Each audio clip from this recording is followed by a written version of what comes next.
സാമ്പാർ ഉണ്ടാക്കുന്നത് ഒരു രുചിയുടെ കലാരൂപം തന്നെ. ഇന്ന് നമ്മൾ തയ്യാറാക്കാൻ പോകുന്നത് കാറ്ററിംഗ് സ്റ്റൈൽ സാമ്പാറാണ്. കഴുകി വെച്ചിരിക്കുന്ന പരിപ്പ് വേവിച്ചെടുക്കുക. അതിനുശേഷം അരിഞ്ഞു വെച്ച കഷ്ണങ്ങളും ഉപ്പും കൂടി ചേർത്ത് വേവിക്കുക.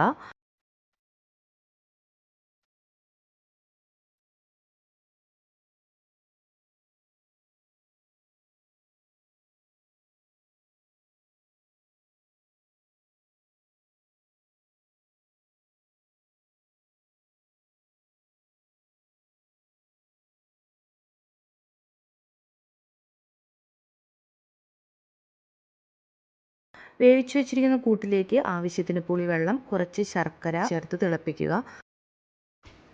അതുകഴിഞ്ഞ് ഒരു പാത്രം വെച്ച് അതിലേക്ക് വെളിച്ചെണ്ണ ഒഴിച്ച് കടുക്, കറിവേപ്പില, വറ്റൽമുളക് എന്നിവ പൊട്ടിക്കുക.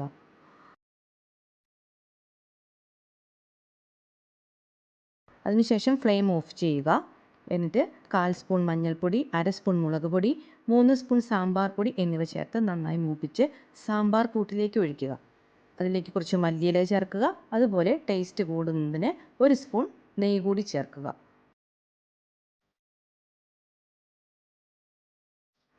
സ്നേഹത്തോടെ പാകം ചെയ്താൽ ഓരോ തുള്ളിയും സ്വാദായിരിക്കും.